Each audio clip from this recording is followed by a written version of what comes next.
Assalamualaikum warahmatullahi wabarakatuh. Halo semuanya. Pada pertemuan kita kali ini, kita akan membahas mengenai irisan unsur intrinsik di dalam puisi dan juga prosa fiksi. Dan juga nanti kita akan menganalisis karya, yaitu cerpen dan puisi, dan kita akan mencari nih unsur intrinsik apa yang terdapat di dalam puisi dan cerpen tersebut. Tetapi sebelum masuk kepada analisis karya, berikut penjelasan mengenai apa itu unsur intrinsik dan juga unsur intrinsik apa saja yang terdapat di dalam puisi dan juga prosa fiksi. Mari kita dengarkan penjelasannya. Unsur intrinsik. Wellak dan Warren dalam Nurgiantoro tahun 2018 berpendapat bahwa unsur intrinsik merupakan unsur pembentuk karya sastra yang berasal dari dalam karya sastra itu sendiri. Unsur intrinsik harus ada dalam sebuah karya. Jika salah satu unsur tidak dicantumkan, maka tulisan tersebut tidak bisa disebut karya sastra. Contoh dari unsur intrinsik yaitu tema, alur, tokoh, dan sebagainya. Selanjutnya, unsur intrinsik puisi. Ada terdapat unsur batin dan unsur fisik di dalam unsur intrinsik puisi. Yang pertama akan kita bahas yaitu unsur batin. Yang pertama, ada tema. Tema adalah unsur utama pada puisi, karena tema berkaitan erat dengan makna yang dihasilkan dari suatu puisi. Pada puisi, sebuah tema menjadi landasan dan garis besar dari isi puisi tersebut. Yang kedua, ada rasa. Rasa atau feeling pada puisi merupakan sikap penyair terhadap pokok permasalahan yang terdapat dalam puisinya. Pengungkapan tema dan rasa erat kaitannya dengan latar belakang sosial, pengalaman, dan psikologi penyair. Yang ketiga, ada nada. Yang dimaksud nada atau suasana pada puisi adalah sikap penyair terhadap pembacanya. Nada berhubungan dengan tema dan rasa yang ditujukan penyair pada pembaca. Bisa dengan nada menggurui, mendikte, nada sombong, nada tinggi, atau seolah ingin bekerja sama dengan pembaca. Dan yang keempat, ada amanat. Pada puisi, amanat atau tujuan merupakan pesan yang terkandung di dalam sebuah puisi. Amanat dapat ditemukan dengan memaknai puisi tersebut secara langsung atau tidak langsung. Yang selanjutnya, unsur fisik dalam unsur intrinsik puisi. Yang pertama, ada diksi. Diksi adalah pemilihan kata-kata yang digunakan oleh penyair dalam puisinya. Puisi adalah bentuk karya sastra yang padat dengan sedikit kata-kata, sehingga diksi atau pemilihan kata menjadi sangat penting dan krusial bagi nilai estetika puisi. Yang kedua, imaji.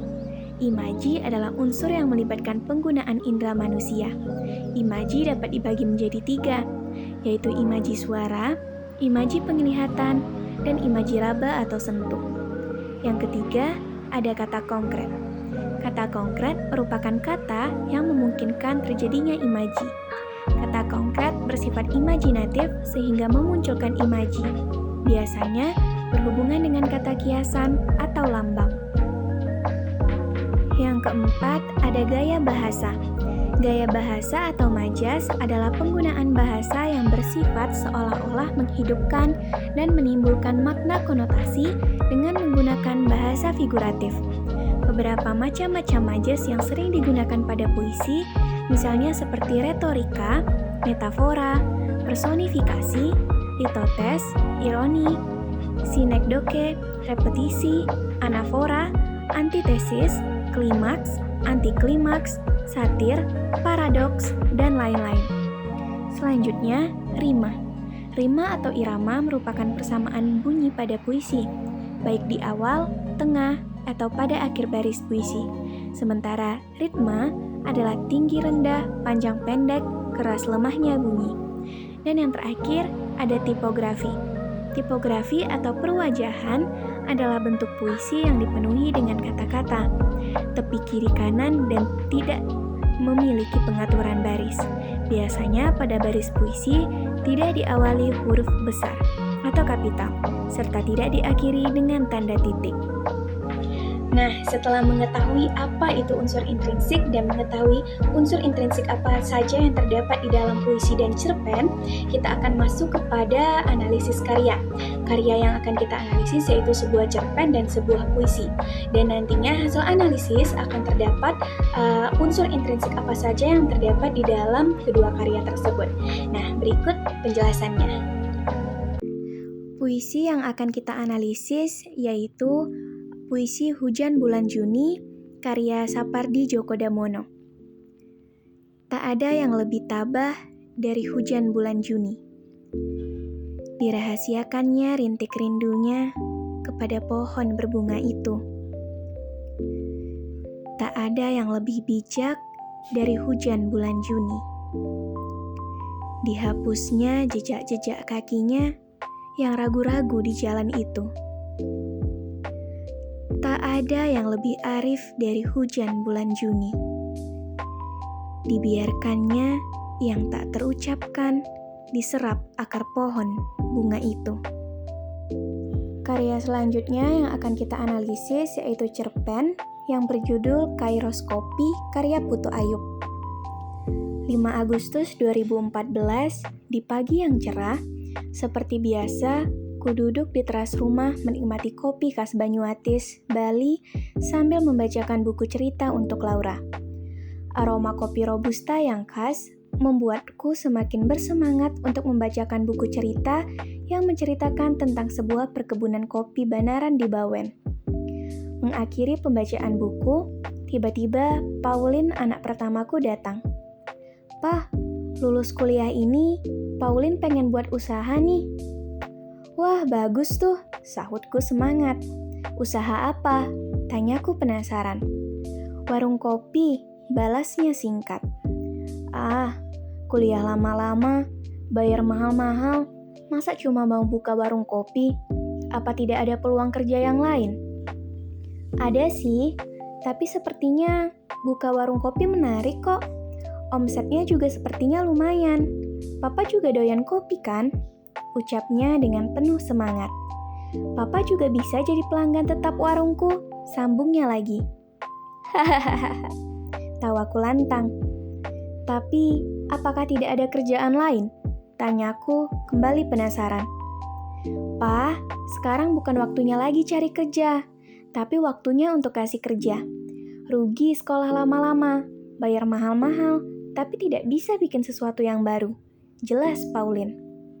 "Ya kalau gitu jangan bikin warung toh, beri nama yang lebih menarik kan bisa.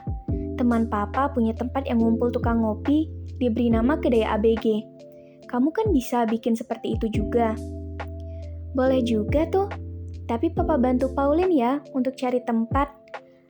"Gampang, soal cari tempat, tapi modalnya dari mana?" ucapku penasaran. "Ada kok, Pa, tenang saja." 1 bulan kemudian, setelah memikirkan rencananya matang-matang dan survei ke beberapa tempat, Pauline kemudian memperoleh tempat untuk dijadikan kedai kopinya. Pauline rupanya memilih Mendoyo sebagai tempat usaha. Ya, itu adalah tempat kakek dan neneknya tinggal. Tempat itu persis di tepi jalan Denpasar Gilimanuk.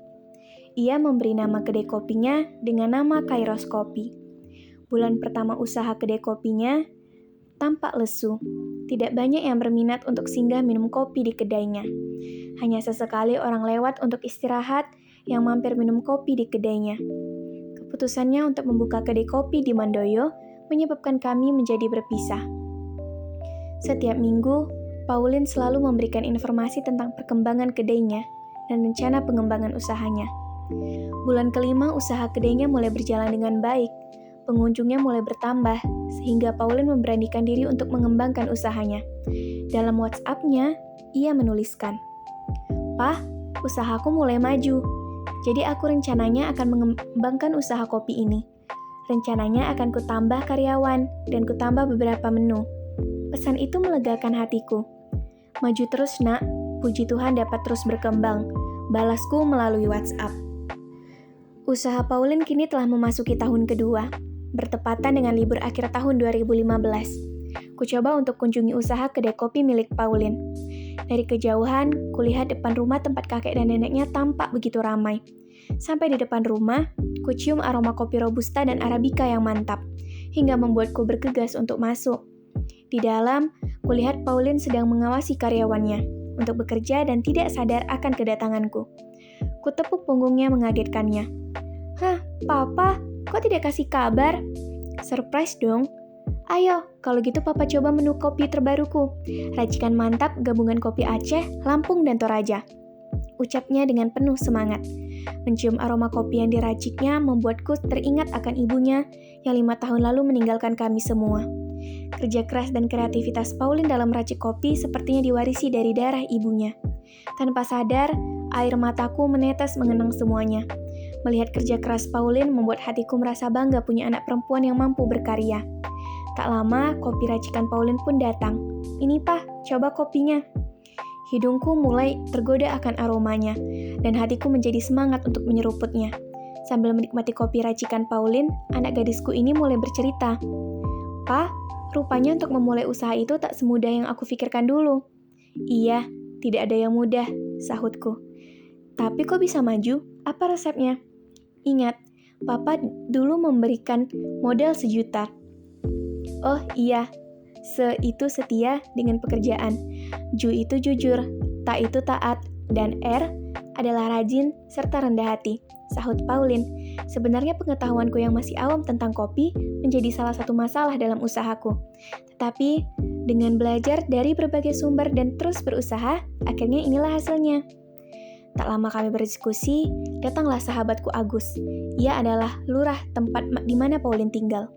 "Hei, ada Pak Gede John. Apa kabar, Pak?" sapa Pak Agus. "Wah, luar biasa Pak Gede. Sejak Pauline datang dan memulai usahanya, kami menjadi banyak tertolong." "Kok bisa?" tanyaku. "Ya, sebelumnya Pauline memulai usahanya di sini, kami telah membangun usaha kebun kopi rakyat, tetapi selalu bermasalah dengan pasca panen. Dengan ia membuka usaha kedai kopi di tempat ini, kami mulai tertolong untuk pasca panen dan ia menolong kami untuk menyalurkan kopi hasil kebun rakyat," jelas Pak Agus. "Wah, luar biasa kamu, Pauline," pujiku pada Pauline. "Ah, Papa jadi malu aku." Pak Agus melanjutkan ceritanya. "Selain itu, ada banyak anak muda yang lulus sekolah di kampung ini. Mereka kesulitan untuk bekerja. Dengan kehadiran Pauline dan semakin maju usahanya, anak-anak pemuda di kampung ini mulai diberdayakan. Puji Tuhan, memang itu yang ia pikirkan dulu sebelum memilih untuk memulai usahanya. Ia ingin agar dapat menciptakan lapangan pekerjaan bagi orang banyak." "Oh iya Pak Agus, mau minum kopi apa?" tanya Pauline. "Kopi Bali saja." Sambil menikmati kopi di kedai itu, pembicaraan dengan Pak Agus terus berlanjut. Ia mulai bercerita jika awal usaha Pauline justru diganggu oleh pemuda-pemuda di kampung itu. Tapi usaha Pauline membuat mereka menjadi pemuda yang justru mengalami perubahan hidup. Karena masih lelah faktor perjalanan, aku mohon pamit kepada Pak Agus. Kami pun menyelesaikan pembicaraan. Menuju tempat pembaringan, aku makin kaget karena Pauline tidak hanya membuka kedai kopi, tetapi tampak ada banyak perempuan yang bekerja mengolah kopi mentah hingga menjadi kopi kemasan. Rupanya ia juga membuka usaha pengolahan dan pengemasan kopi. Sama seperti nama kedainya, ia memberi nama kopinya Koiros Kopi. Usaha ini pula menjadi modalnya untuk memperoleh kopi dari tempat lain. Tiba di tempat pembaringan, kurebahkan badanku yang lelah dan mulai merenung. Bagaimana jika dulu benar-benar kularang dia untuk mengerjakan usaha ini? Mungkin tidak akan ada dampak yang seperti ini. Dalam hatiku, aku tarik kesimpulan. Karya besar perlu visi besar dan kerja keras. Hasil analisis yang bisa kita dapatkan dari kedua karya tersebut yaitu yang pertama ada tema. Puisi dari tema pada puisi Hujan Bulan Juni adalah rasa cinta yang hanya bisa tersimpan dan tidak bisa mengungkapkannya kepada seseorang yang dicintai, lalu memilih untuk mencintainya dalam diam.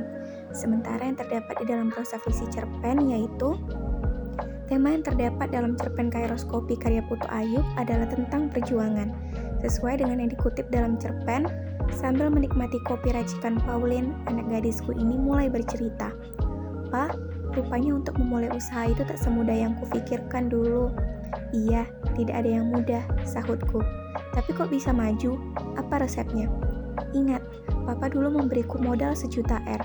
Oh iya, se itu setia dengan pekerjaan, Ju itu jujur, ta taat, dan R adalah rajin serta rendah hati," sahut Pauline. Sebenarnya pengetahuanku yang masih awam tentang kopi menjadi salah satu masalah dalam usahaku. Tetapi dengan belajar dari berbagai sumber dan terus berusaha, akhirnya inilah hasilnya. Hasil analisis yang kedua yaitu gaya bahasa. Yang pertama dalam puisi. Di dalam puisi ini ada dua majas yang tampak, yaitu yang pertama ada majas personifikasi, yaitu pengorangan yang bukan orang. Maksudnya benda mati atau binatang atau flora bertindak seakan-akan menyerupai manusia, seperti pengungkapan kata hijau dan pohon berbunga. Yang kedua ada majas repetisi, yaitu pengulangan kata untuk mempertegas makna kata tersebut, seperti terdapat pada baris dari Hujan Bulan Juni yang direpetisi pengulangan setiap bait dan kata tak ada yang lebih yang diulangi setiap bait.